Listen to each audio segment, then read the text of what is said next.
दोनों रेसिस्टेंसेज एक के पीछे एक जुड़े हुए हैं, R1 और R2 ये दो रेसिस्टेंसेज एक के पीछे एक जुड़े हुए हैं, तो ये दोनों के दोनों सीरीज में हो जाएंगे। तो हम यहाँ पर ये बोलेंगे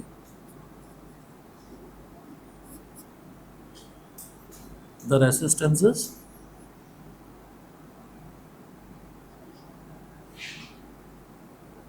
R1 and R2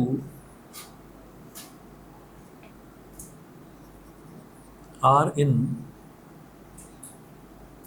सीरीज। तो ये दोनों रेसिस्टेंसेज R1 और R2 सीरीज में है। तो जब कोई भी रेसिस्टेंस सीरीज में होता है तो उनका टोटल रेसिस्टेंस कैसे निकाला जाता है, दोनों को ऐड कर देते हैं सीधा सीधा। तो R1 और R2 का जो कॉम्बिनेशन है उसको हम बोल देंगे R12। ठीक है, ये दोनों ऐड हो जाते हैं, तो R1 प्लस R2, तो ये क्या हो गया 2 + 3 यानी कि 5 ओम। तो ये जो R1 और R2 अलग अलग रेसिस्टेंसेज हैं, इन दोनों की जगह मैं एक सिंगल रेसिस्टेंस लिख दूंगा R12। ये मैंने अभी इसी सर्किट डायग्राम में मेंशन कर दिया, R12 इस तरह से। ऐसे ही ये R5 और R4 ये दोनों भी सीरीज में हैं, तो यहाँ पर लिख दीजिए R45। ठीक है, दोनों का इक्विवेलेंट रेसिस्टेंस या टोटल रेसिस्टेंस यहाँ लिखेंगे। Similarly R4 and R5 are also in series। R4 और R5 भी आपस में सीरीज में है, तो क्या हो जाएगा R45 is equal to R4 plus R5। ठीक है, सीरीज में जब होते हैं एक के पीछे एक जो रेसिस्टेंसेस जुड़े हुए होते हैं उनको हम सीरीज में कहते हैं कि वो सीरीज में है। तो ये 3 और 9 एक के पीछे एक जुड़े हुए हैं, तो दोनों को ऐड कर दीजिए। 3 + 9 इज इक्वल टू 12 ओम। ठीक है, ये हो गया। उसके बाद हम ये कहेंगे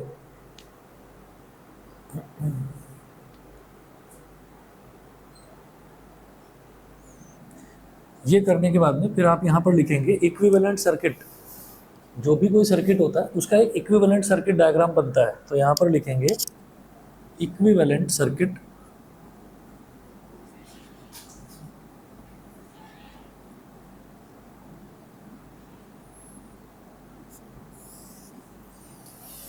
ठीक। इक्विवेलेंट सर्किट देखिएगा किस तरह से बनेगा। मैंने ये कहा कि इधर तो ए है, अब इधर ए और ये जो ये वाला पॉइंट है, इस वाले पॉइंट को चाहे तो आप बोल दीजिए सी और इस वाले पॉइंट को बोल दीजिए डी। तो ए और सी के बीच में अब ए की रेसिस्टेंस है R12 जो कि 5 ओम है।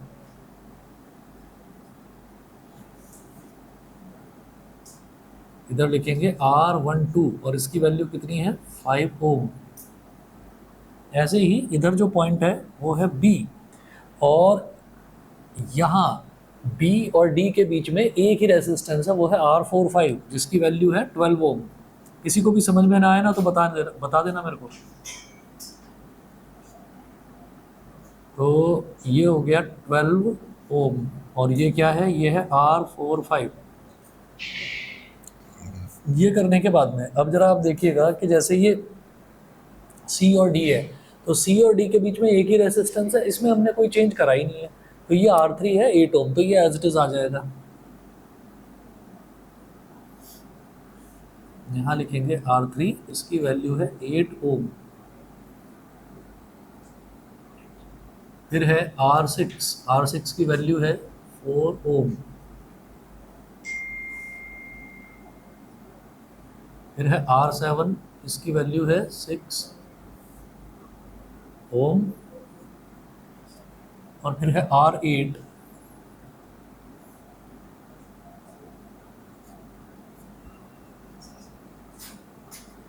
इसकी वैल्यू है 7 ओम। तो अब जरा देखिएगा कि सर्किट जो है जो थोड़ा सा बड़ा था वो सिंप्लीफाई होकर थोड़ा सा छोटा हो गया। ठीक है, ये सर्किट थोड़ा सा सिंप्लीफाई होकर छोटा हो गया। तो अब आप ये देखिएगा, अब मैं यहाँ पर एक चीज़ देखूंगा कि अगर मैं जैसे मैंने यहाँ पर देखा था कि ए और सी के बीच में जब रेसिस्टेंसेस एक के पीछे एक जुड़ते हैं तो हम बोल देते हैं कि वो सीरीज में है। सीरीज में सीधा एक के पीछे एक जब जुड़ रहा है रेसिस्टेंस तो वो एडअप हो जाता है। ठीक है, तो हम सी पॉइंट से स्टार्ट हुए और ऐसे गए 4 ओम आया, 6 ओम आया और फिर 7 ओम आ गया और हम डी तक पहुँचे। तो C और D के बीच में ये तीनों रेसिस्टेंस R6, R7, R8, ये तीनों रेसिस्टेंस सीरीज में हो गए भाई, एक के पीछे एक जुड़ रहे हैं, ये तीनों सीरीज में हो गए। तो फिर हम यहाँ पर लिखेंगे आगे, यहाँ पर लिखेंगे between points C and D, between points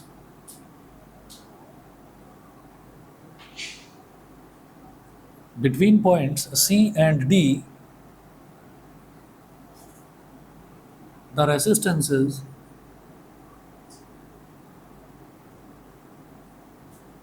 between points C and D, the resistances R6, R7 and R8.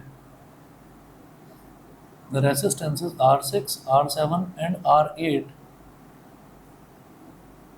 are in series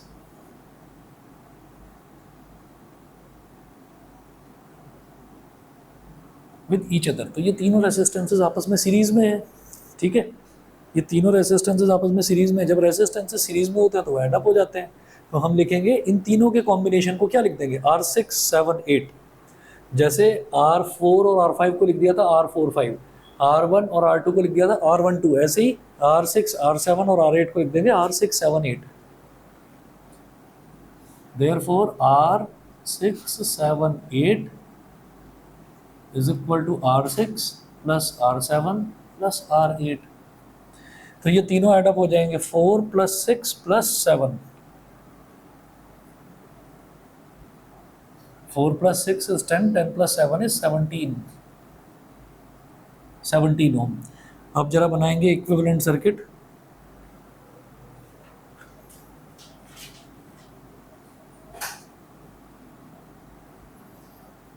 equivalent circuit बनाना बहुत ज़रूरी है, नहीं तो आप लोग ना क्वेश्चन करते हुए इसके खुद ही कंफ्यूज हो जाओगे और गलती होने के चांसेस हो जाते हैं। तो इक्विवेलेंट सर्किट जरूर बनाना है, 1 मिनट लगता है, काम हो जाएगा आपका, सही से क्वेश्चन सॉल्व हो जाएगा। तो ए से स्टार्ट करेंगे,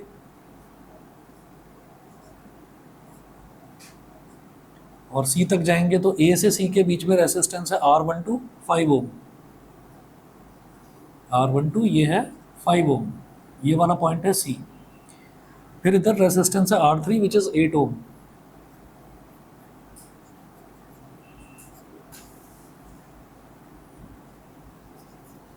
फिर ये पॉइंट बी है, बी से डी तक रेसिस्टेंस है R4, 5।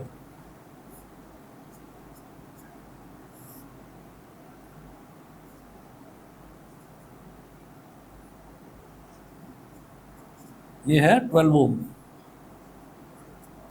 अब आगे देखिएगा, अब सी और डी के बीच में जो ये तीन रेसिस्टेंसेस थे, इन तीनों की जगह पर एक सिंगल रेसिस्टेंस आ जाएगा R6, 7, 8।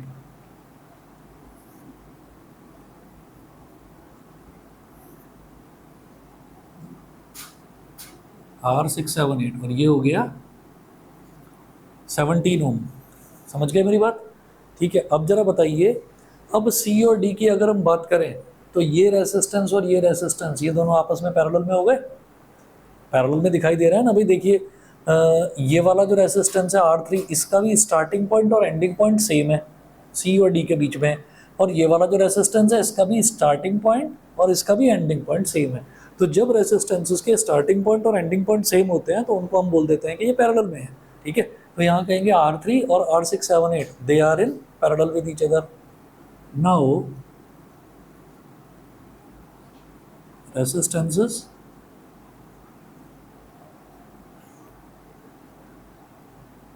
R3 and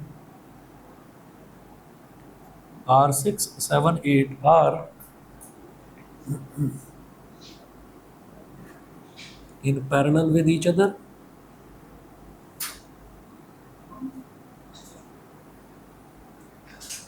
are in parallel with each other। तो R3 और R6, 7, 8 इन दोनों का कॉम्बिनेशन R3, 6, 7, 8 बोल दो। इन दोनों का जो कॉम्बिनेशन बनेगा तो इसको बोलेंगे 1/R3 और 6, 7, 8, R3, 6, 7, 8। ये क्या हो जाएगा, 1/R3 प्लस 1/R6, 7, 8। आप समझ गए होंगे, जब रेसिस्टेंसेस पैरेलल में होते हैं, दो रेसिस्टेंसेस पैरेलल में हैं, तो 1/R is equal to 1/R1 plus 1/R2, ये हमने देखा है।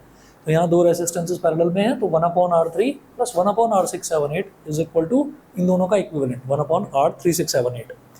तो इसको बोल देंगे 1/R3678 is equal to 1/R3 1/8 plus 1/17।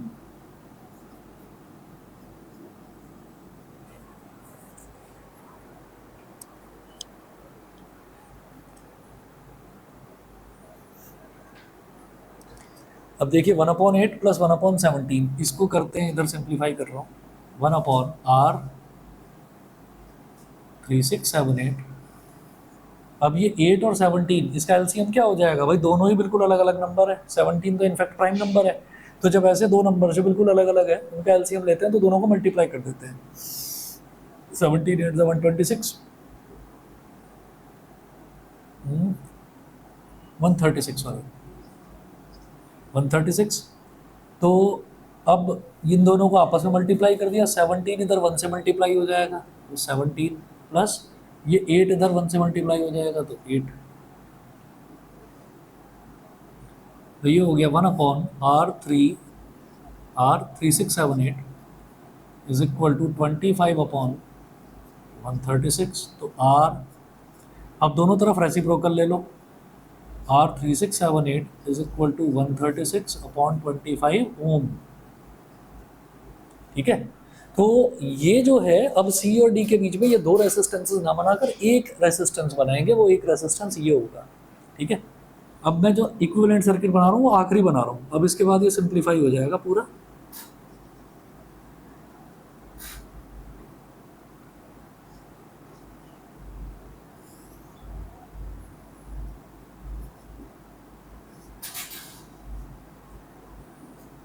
ये तो हो गया R12, ये तो हो गया 5 ओम।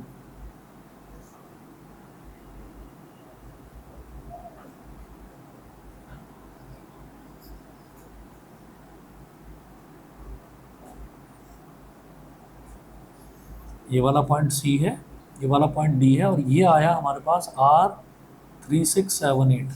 ठीक है, और इसकी वैल्यू कितनी आई 136/25। ठीक, और ये वाला रेजिस्टेंस क्या था R45, इसकी वैल्यू 12 ओम। ठीक है, अब जरा आप ये देखिएगा कि अब A से B के बीच में, अब आप ये देखिए ये 5 है, ये R3678 है, ये R45 है, तो ये जो तीनों रेसिस्टेंसेस हैं, ये तीनों रेसिस्टेंसेस सीरीज में हो गए एक के पीछे एक। तो जब ये तीनों रेसिस्टेंसेस सीरीज में हो गए तो अब आप क्या करेंगे, इन तीनों को ही ऐड कर देंगे, तो पूरे सर्किट का रेसिस्टेंस आपके पास आ जाएगा। देयरफॉर ओवरऑल और total resistance, therefore overall or total resistance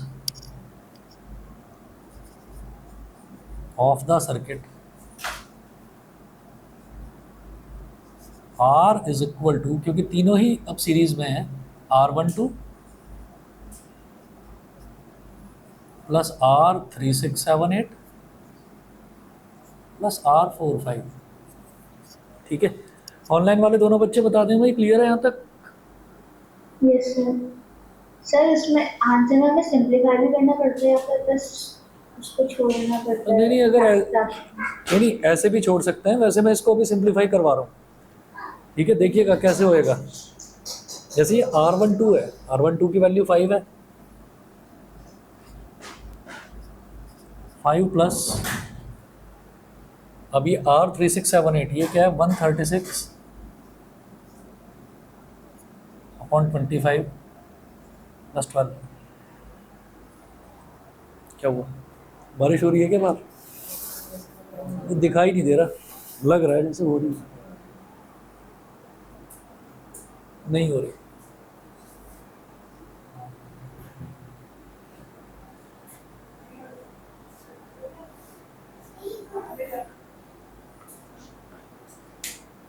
एक मिनट वेट करिए।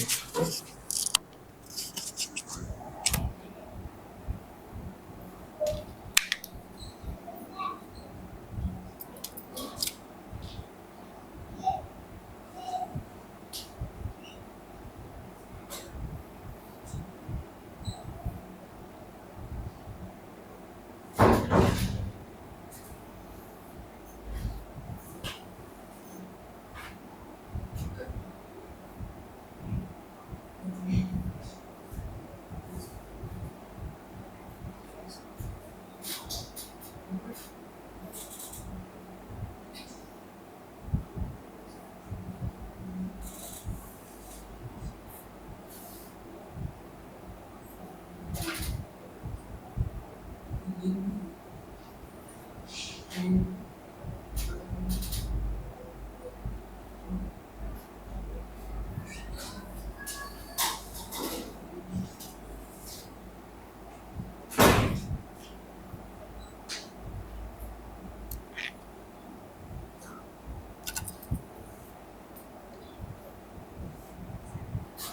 अगर इसको आप देखेंगे ना तो ऐसा तो लग रहा है कि 136/25 इसको करना थोड़ा सा मुश्किल रहेगा, लेकिन एक मेरे को इसमें कॉमन चीज़ दिखाई दे रही है, अभी देखना चाहिए।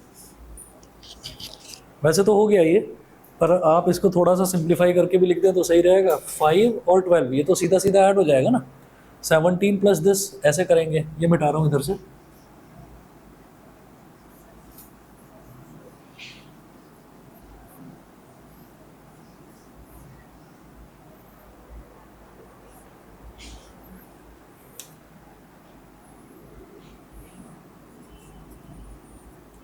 सेवनटीन प्लस, अब जैसे 136/25 है, तो 136/25 को मैं क्या लिख सकता हूँ? देखिए 136 आया कैसे था? 136 आया था जब मैंने 8 और 17 को मल्टीप्लाई करा था, तो हम 136 को लिख सकते हैं 17 इंटू 8,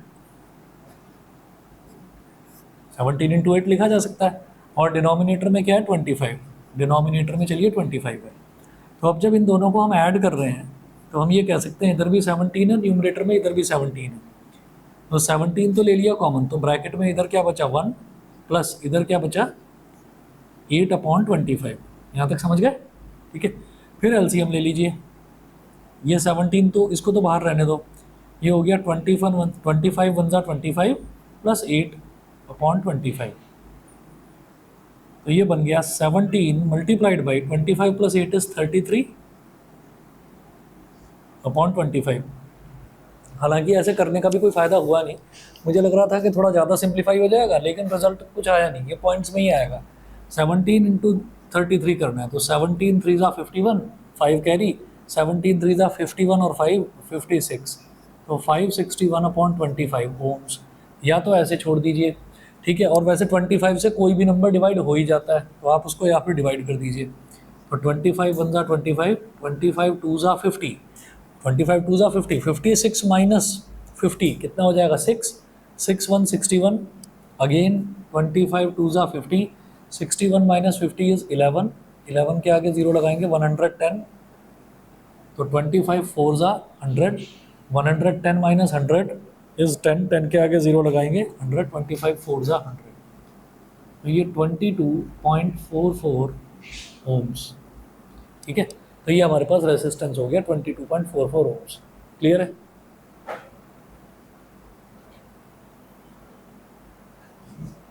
बता दो। तुमने इसको ग्रुप में ऐड नहीं करा? कर लो भाई, कोई बात नहीं। बताओ अमालिका, क्लियर है? यस सर, अगर हम लोग सिंपलीफाई की तरह से मार्क्स कटेंगे? नहीं कुछ नहीं कटेगा, तब भी ठीक है। ठीक है, यहाँ तक भी करके छोड़ दिया ना 561/25, तो भी चलेगा। ठीक है जी, चलिए जी। अच्छा, मैं ट्राइंगल्स कर रहा था, आगे ट्राइंगल्स करवाता हूँ, कंटिन्यू।